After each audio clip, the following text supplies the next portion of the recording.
जय श्री कृष्ण। राधे राधे। बोलिए श्री सत्यनारायण भगवान की जय। बैसाख का महीना भगवान श्री लक्ष्मी नारायण जी को अत्यधिक प्रिय है। वैसे तो पूरे बैसाख मास में श्री सत्यनारायण भगवान की कथा को सुनने से अनंत फलों की प्राप्ति होती है, किंतु बैसाख के पूर्णिमा के दिन श्री सत्यनारायण भगवान की कथा को सुनने से मनुष्यों के सभी पाप और संकट कट जाते हैं तथा सभी प्रकार की मनोकामनाओं की पूर्ति होती है। तो आइए आज बैसाख पूर्णिमा के दिन भगवान श्री लक्ष्मी नारायण जी के चरणों का ध्यान करते हुए बड़ी ही श्रद्धा और प्रसन्न चित्तमन से श्री सत्यनारायण भगवान की कथा को सुनते हैं। इस कथा को पूरा और आखिर तक अवश्य सुनिएगा, तभी भगवान श्री सत्यनारायण जी की कृपा से आप सभी की मनोकामनाएं पूर्ण होंगी। तो एक बार प्रेम से बोलिए श्री सत्यनारायण भगवान की जय। पौराणिक कथा के अनुसार एक समय की बात है, नैमिषारण्य तीर्थ में सौनक आदि 88,000 ऋषियों ने श्री सूत जी से पूछा कि हे प्रभु, इस कलयुग में वेद विद्या रहित मनुष्यों को प्रभु भक्ति किस प्रकार मिल सकती है तथा उनका उद्धार कैसे होगा। हे मुनि श्रेष्ठ, कोई ऐसा तप बताइए जिससे थोड़े ही समय में पूर्ण फल मिले और मनोवांछित फल भी मिल जाए। इस प्रकार की कथा को सुनने की हम इच्छा रखते हैं। सर्व शास्त्रों के ज्ञाता श्री सूत जी बोले कि हे वैष्णवों में पूज्य, आप सभी ने समस्त प्राणियों के हित की बात पूछी है, इसीलिए मैं एक ऐसे श्रेष्ठ व्रत को आप सभी को बतलाऊंगा जिसे नारद जी ने लक्ष्मी नारायण जी से पूछा था और स्वयं लक्ष्मीपति ने मुनि श्रेष्ठ नारद जी से इस कथा को कहा था। आप सभी इसे ध्यान से सुनिए। एक समय की बात है, योगी राज नारद जी ने दूसरों की हित की इच्छा लिए अनेकों लोकों में घूमते हुए मृत्यु लोक में आ पहुँचे। यहाँ उन्होंने अनेक योनियों में जन्मे प्रायः सभी मनुष्यों को अपने कर्मों द्वारा अनेकों दुखों से पीड़ित देखा। उनका दुख देख नारद जी सोचने लगे कैसा यत्न किया जाए जिसके करने से निश्चित रूप से मानव के दुखों का अंत हो जाए। इसी प्रकार मनन करते हुए वह विष्णु लोक में गए। वहां वह देवों के इस नारायण जी की स्तुति करने लगे, जिनके हाथों में शंख चक्र गदा और पद्म थे और गले में वरमाला पहने हुए थे। स्तुति करते हुए नारद जी बोले कि हे भगवान, आप अत्यंत शक्ति से संपन्न हैं, मन तथा वाणी भी आपको नहीं पा सकती। आपका आदि मध्य तथा अंत नहीं है। निर्गुण स्वरूप सृष्टि के कारण भक्तों के दुख को दूर करने वाले हैं। आपको मेरा नमस्कार है। नारद जी की स्तुति सुनकर विष्णु भगवान बोले कि हे मुनि श्रेष्ठ, आपके मन में क्या बात है? आप किस काम के लिए पधारे हैं उसे निसंकोच होकर कहिए। इस पर नारद मुनि बोले कि मृत्यु लोक में अनेक योनियों में जन्मे मनुष्य अपने कर्मों के द्वारा अनेकों दुखों से दुखी हो रहे हैं। हे नाथ, आप मुझ पर दया रखते हैं तो बताइए कि वह मनुष्य थोड़े प्रयास से ही अपने दुखों से कैसे छुटकारा पा सकते हैं। तब भगवान श्री हरि बोले कि हे नारद, मनुष्यों की भलाई के लिए तुमने बहुत अच्छी बात पूछी है, जिसके करने से मनुष्य मोह से छूट जाता है। वह बात मैं तुमसे कहता हूँ, उसे ध्यान पूर्वक सुनो। स्वर्ग लोक व मृत्यु लोक दोनों में एक दुर्लभ उत्तम व्रत है जो कि पुण्यों को देने वाला है। आज प्रेमवश होकर उससे मैं तुमसे कहता हूँ। श्री सत्यनारायण भगवान का यह व्रत अच्छी तरह विधान पूर्वक करके मनुष्य तुरंत ही यहाँ सुख भोग कर मोक्ष को प्राप्त होता है। श्री हरि के वचन सुनकर नारद जी बोले कि हे प्रभु, उस व्रत का फल क्या है और उसका विधान क्या है, यह व्रत किसने किया था, इस व्रत को किस दिन करना चाहिए, सभी कुछ विस्तार से बताइए। नारद जी की बात सुनकर श्री हरि बोले, दुख और शोक को दूर करने वाला, यह सभी स्थानों पर विजय दिलाने वाला है।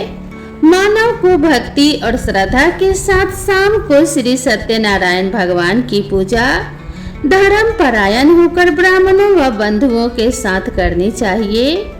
भक्ति भाव से ही नैवेद्य केले का फल, घी, दूध और गेहूं का आटा सवाया लें। गेहूं के स्थान पर साठी का आटा, शक्कर तथा गुड़ लेकर सभी भक्षण योग्य पदार्थों को मिलाकर भगवान को भोग लगाएं। ब्राह्मणों सहित बंधु बांधव को भी भोजन कराएं। उसके बाद स्वयं भोजन करें। भजन कीर्तन के साथ भगवान की भक्ति में लीन हो जाएं।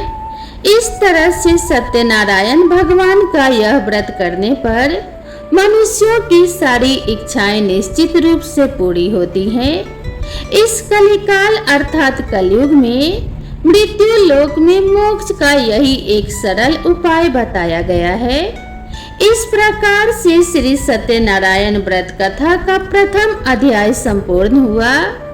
आप लोग बड़ी श्रद्धा और प्रेम से बोलिए श्री सत्यनारायण भगवान की जय। अब आइए श्रवण करते हैं सत्यनारायण व्रत कथा का दूसरा अध्याय। श्री सूत जी बोले कि हे ऋषियों, जिसने सबसे पहले इस व्रत को किया था, मैं उसका इतिहास कहता हूँ, इसे ध्यान से सुनो। सुंदर काशीपुरी नगरी में एक अत्यंत निर्धन ब्राह्मण रहता था। भूख प्यास से परेशान वह धरती पर घूमता रहता था। ब्राह्मणों से प्रेम करने वाले भगवान ने एक दिन ब्राह्मण का वेश धारण कर उसके पास जाकर पूछा कि हे विप्र, नित्य दुखी होकर तुम पृथ्वी पर क्यों घूमते हो? दीन ब्राह्मण बोला, मैं निर्धन ब्राह्मण हूँ, भिक्षा के लिए धरती पर घूमता रहता हूँ। हे भगवान, यदि आप इसका कोई उपाय जानते हो तो मुझे बताइए।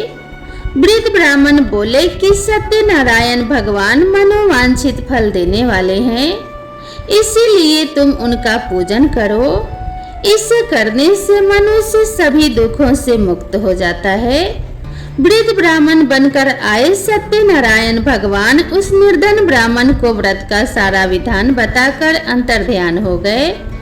ब्राह्मण मन ही मन सोचने लगा कि जिस व्रत को वृद्ध ब्राह्मण करने को कहा गया है, मैं उसे अवश्य करूंगा। यह निश्चय करने के बाद उसे रात में नींद नहीं आई। वह सवेरे उठकर श्री सत्यनारायण भगवान के व्रत का निश्चय कर भिक्षा के लिए चला गया। उस दिन निर्धन ब्राह्मण को भिक्षा में बहुत धन मिला, जिससे उसने बंधु बांधव के साथ मिलकर श्री सत्यनारायण भगवान का व्रत संपन्न किया। भगवान सत्यनारायण का व्रत संपन्न करने के बाद वह निर्धन ब्राह्मण सभी दुखों से मुक्त हो गया और अनेक प्रकार की संपत्तियों से युक्त हो गया। उसी समय से यह ब्राह्मण हर माह इस व्रत को करने लगा। इस तरह से सत्यनारायण भगवान के व्रत को जो मनुष्य करेगा, वह सभी प्रकार के पापों से छूटकर मोक्ष को प्राप्त होगा। जो मनुष्य इस व्रत को करेगा, वह सभी दुखों से मुक्त हो जाएगा। सूत जी बोले, इस तरह से नारद जी से नारायण जी का कहा हुआ श्री सत्यनारायण व्रत को मैंने तुमसे कहा। हे विप्रो, मैं अब और क्या कहूँ? ऋषि बोले, हे मुनिवर, संसार में उस विप्र से सुनकर और किस किस ने इस व्रत को किया, हम सब इस बात को सुनना चाहते हैं। इसके लिए हमारे मन में श्रद्धा का भाव है। सूत जी बोले कि हे मुनियों, जिस जिसने इस व्रत को किया है वह सब सुनो। एक समय वही विप्र धन और ऐश्वर्य के अनुसार अपने बंधु बांधव के साथ इस व्रत को करने को तैयार हुआ। उसी समय एक लकड़ी बेचने वाला बूढ़ा आदमी आया और लकड़ियां बाहर रखकर अंदर ब्राह्मण के घर में गया। प्यास से दुखी लकड़हारा उन्हें व्रत करते देख प्रणाम कर पूछने लगा कि आप यह क्या कर रहे हैं तथा इसे करने से क्या फल मिलेगा, कृपया मुझे भी बताइए। ब्राह्मण ने कहा कि हे राजन, सब मनोकामनाओं को पूरा करने वाला यह सत्यनारायण भगवान का व्रत है। इनकी कृपा से ही मेरे घर में धन्य धान्य आदि की वृद्धि हुई है। विप्र से सत्यनारायण व्रत के बारे में जानकर लकड़हारा बहुत प्रसन्न हुआ। चरणामृत लेकर वह प्रसाद खाने के बाद अपने घर गया।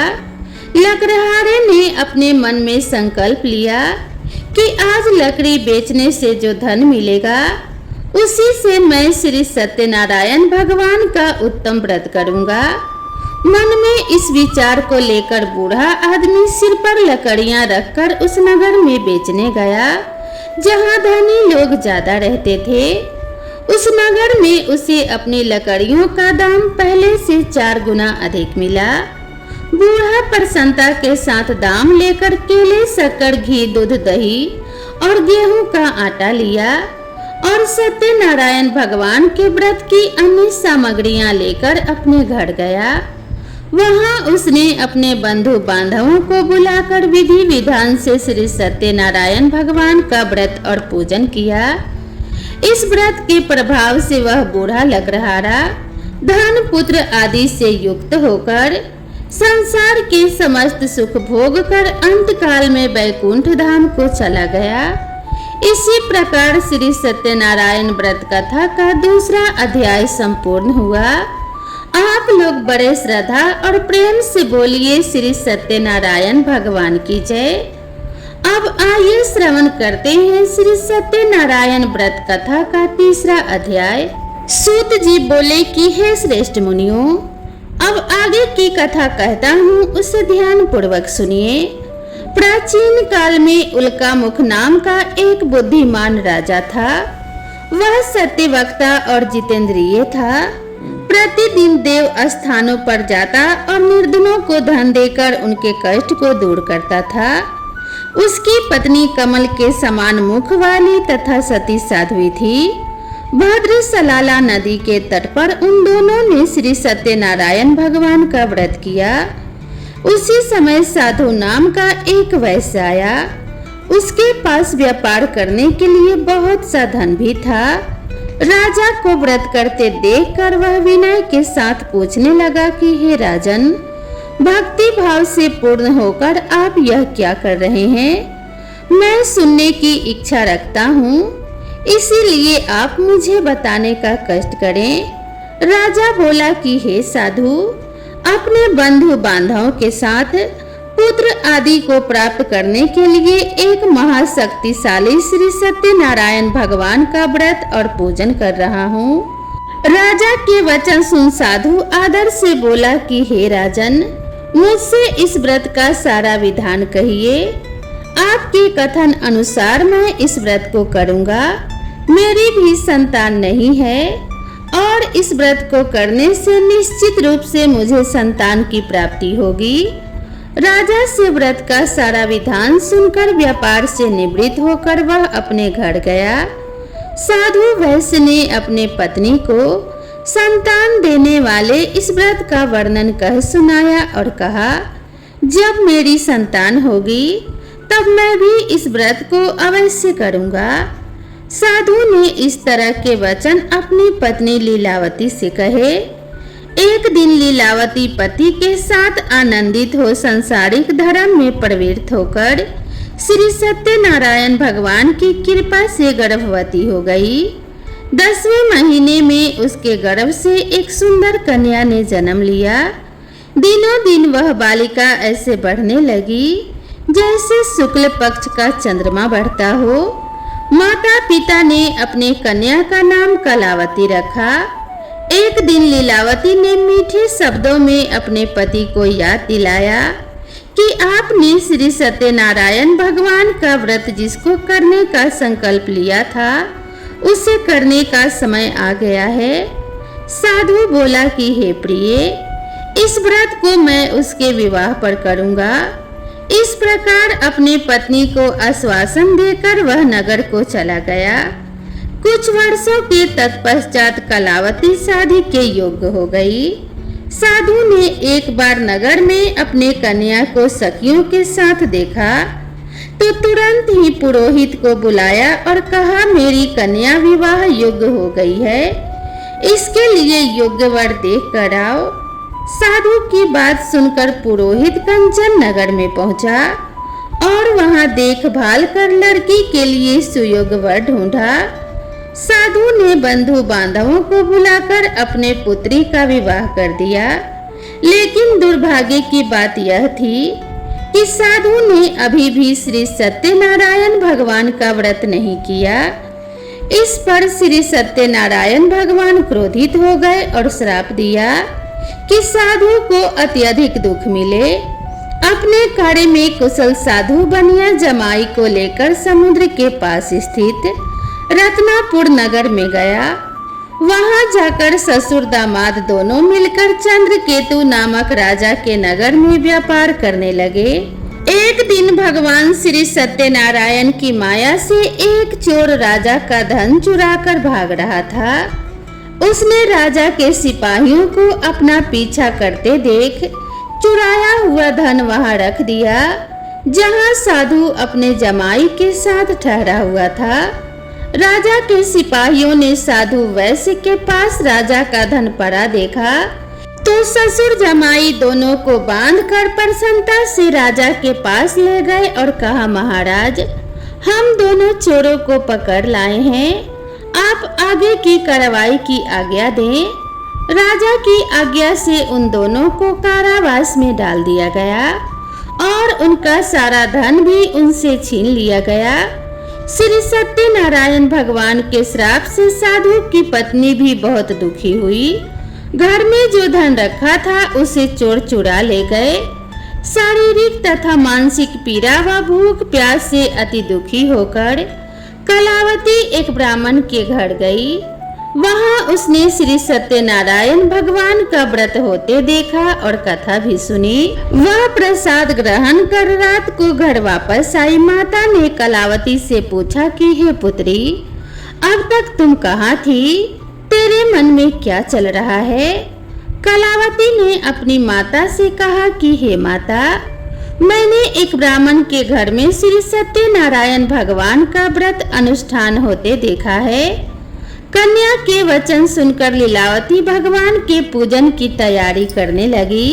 लीलावती ने परिवार व बंधुओं सहित श्री सत्यनारायण भगवान का पूजन किया और उनसे वर मांगा कि हे प्रभु, मेरे पति तथा जमाई शीघ्र घर आ जाएं। साथ ही यह भी प्रार्थना की कि हम सबका अपराध भगवान क्षमा करें।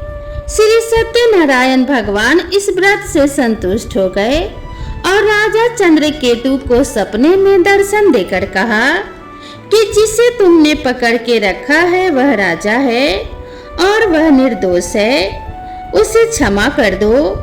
अगर तुमने ऐसा नहीं किया तो मैं तुम्हारे राज्य को नष्ट कर दूंगा। राजा को यह सब कहकर श्री सत्यनारायण भगवान अंतर्ध्यान हो गए।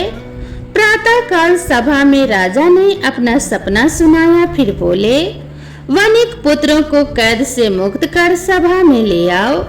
दोनों ने आते ही राजा को प्रणाम किया। राजा अत्यंत मधुर वाणी में बोले कि हे महानुभावों, दुर्भाग्य से ऐसा कठिन दुख तुम्हें प्राप्त हुआ है, लेकिन अब तुम्हें कोई भय नहीं है। ऐसा कहकर राजा ने उन दोनों को नए वस्त्र और आभूषण पहनाए और जितना धन उनका लिया था उससे 2 गुना धन वापस कर दिया। दोनों वैसे अपने घर को चल दिए। इस प्रकार से श्री सत्यनारायण व्रत कथा का 3रा अध्याय यहीं पर संपूर्ण हुआ। तो बड़े श्रद्धा और प्रेम से बोलिए श्री सत्यनारायण भगवान की जय। अब आइए श्री सत्यनारायण भगवान की कथा का 4था अध्याय सुनते हैं। सूत जी बोले, वैश्य ने मंगल चार कर अपनी यात्रा आरंभ की और अपने नगर की ओर चल दिए। उनके थोड़ी दूर जाने के बाद एक दंडी वेशधारी श्री सत्यनारायण भगवान ने उनसे पूछा कि हे साधु, तेरी नाव में क्या है?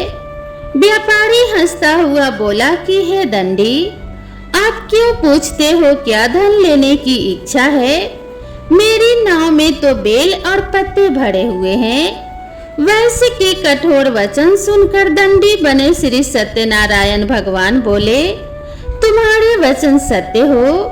दंडी ऐसा वचन कहकर वहां से दूर चले गए और कुछ दूर जाकर समुद्र के किनारे बैठ गए। दंडी के जाने के बाद साधु वैश्य ने नित्य क्रिया के पश्चात नाव को ऊंची उठते देखकर आश्चर्यचकित हो गया और नाव में बेल पत्ते आदि देखकर वह मूर्छित हो वहीं पर गिर पड़ा। मूर्छा खुलने पर वह अत्यंत शोक में डूब गया। तब उसका दामाद बोला, पिताजी, आप शोक न मनाएं, यह दंडी का श्राप है, इसीलिए हमें उनकी शरण में जाना चाहिए, तभी हमारी मनोकामना पूरी होगी। दामाद की बात सुनकर वह दंडी के पास पहुंचा और अत्यंत विनम्रता एवं भक्ति भाव से प्रणाम करके बोला कि हे महाराज, मैंने आपसे जो असत्य वचन कहे थे उनके लिए मुझे क्षमा कर दीजिए।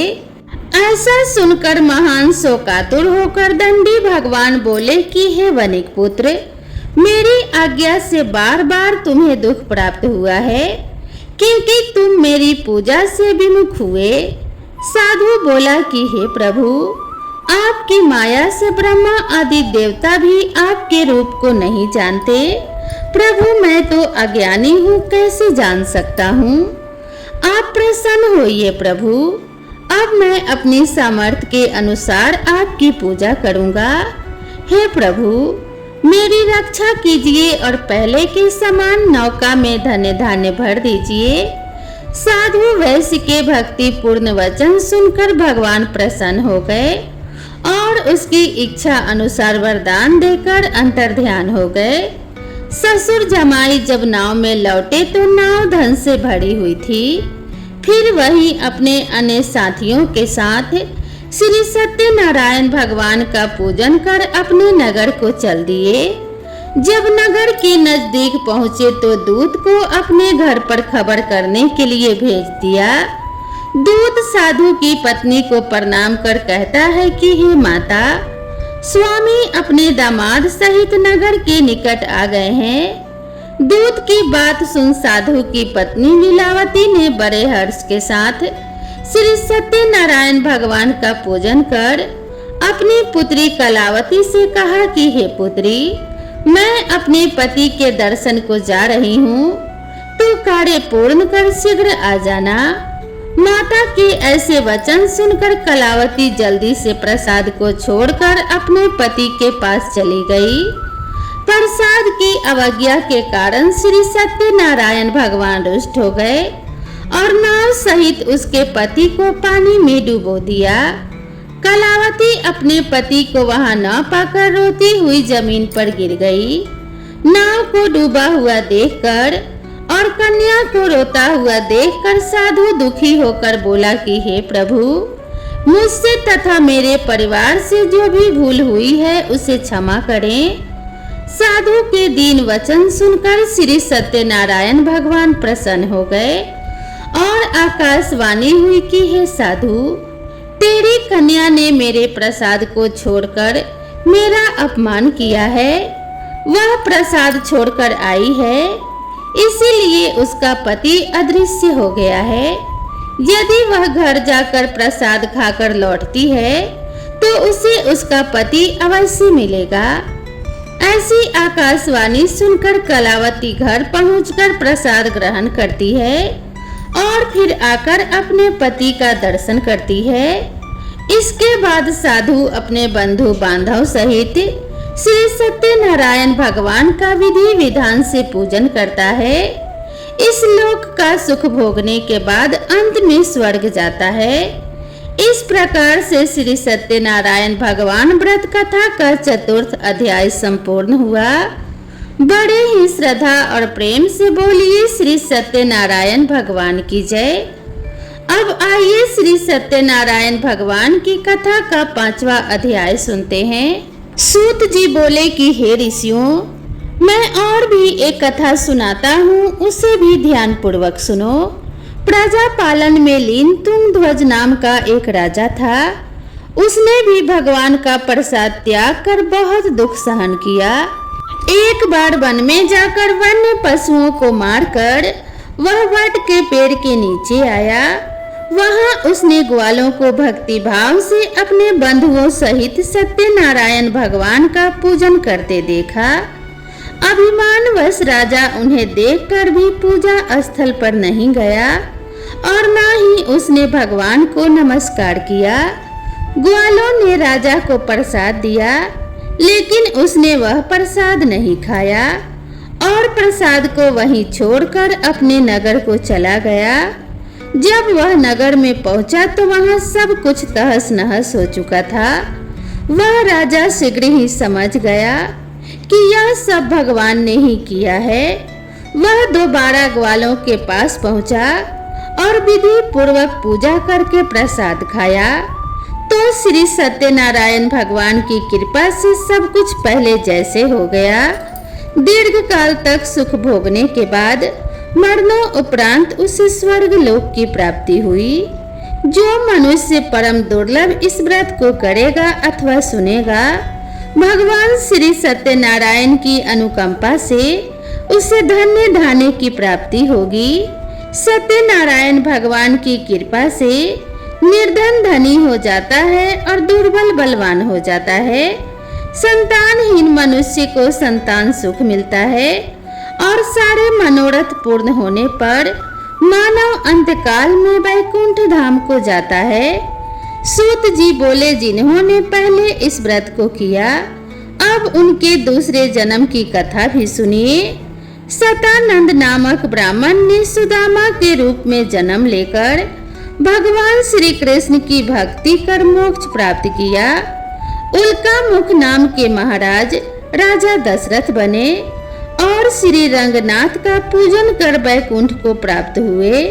साधु नाम के वैश्य ने धर्मात्मा व सत्य प्रतिज्ञ राजा मोरध्वज बनकर अपने पुत्र को आड़े से चीर कर मोक्ष को प्राप्त हुए। महाराजा तुंगध्वज स्वयंभू मनु हुए। उन्होंने बहुत से लोगों को भगवान की भक्ति में लीन कर मोक्ष प्राप्त किया। लकड़हारा भील अगले जन्म में निषाद राजा हुआ, जिसने भगवान श्री राम के चरणों की सेवा कर मोक्ष प्राप्त किया। इस प्रकार से श्री सत्यनारायण व्रत कथा का 5वां अध्याय संपूर्ण हुआ। बड़ी ही श्रद्धा और प्रेम से बोलिए श्री सत्यनारायण भगवान की जय। बोलिए श्री सत्यनारायण भगवान और श्री लक्ष्मी नारायण की जय। श्रोताओं, पूरी सत्यनारायण व्रत कथा का निहित अर्थ यह है कि लौकिक एवं परलौकिक हितों की साधना के लिए मनुष्य को सत्य आचरण का व्रत लेना चाहिए। सत्य ही भगवान है, सत्य ही विष्णु है। लोक में सारी बुराइयों, सारे कलेश, सारे संघर्षों का मूल कारण है सत्य आचरण का अभाव। श्री सत्यनारायण व्रत कथा पुस्तिका में इस संबंध में एक श्लोक है, जिसका अर्थ है कि सत्यनारायण व्रत का अनुष्ठान करके मनुष्य सभी दुखों से मुक्त हो जाता है। कली काल में सत्य की पूजा विशेष रूप से फलदायी है। सत्य के नाम अनेक हैं, यथा सत्यनारायण, सत्य देवता सनातन, सत्य रूपी भगवान विष्णु कलयुग में अनेक रूप धारण करके लोगों को मनोवांछित फल देंगे। इसी प्रकार से श्री सत्यनारायण व्रत कथा संपूर्ण हुई। जय श्री सत्यनारायण भगवान। दोस्तों, आप सभी को यह वीडियो पसंद आई हो तो वीडियो को एक लाइक जरूर करें और चैनल पर पहली बार आए हैं तो चैनल को सब्सक्राइब करना ना भूलें। मेरे चैनल से जुड़े रहने के लिए आप सभी का ढेर सारा धन्यवाद। भगवान श्री सत्यनारायण और माता लक्ष्मी की कृपा आप सभी के ऊपर बनी रहे। आप सभी भक्तों का कल्याण हो। इसी मंगल कामना के साथ आप सभी से विदा लेते हैं। मिलते हैं नेक्स्ट वीडियो में, तब तक के लिए राधे राधे।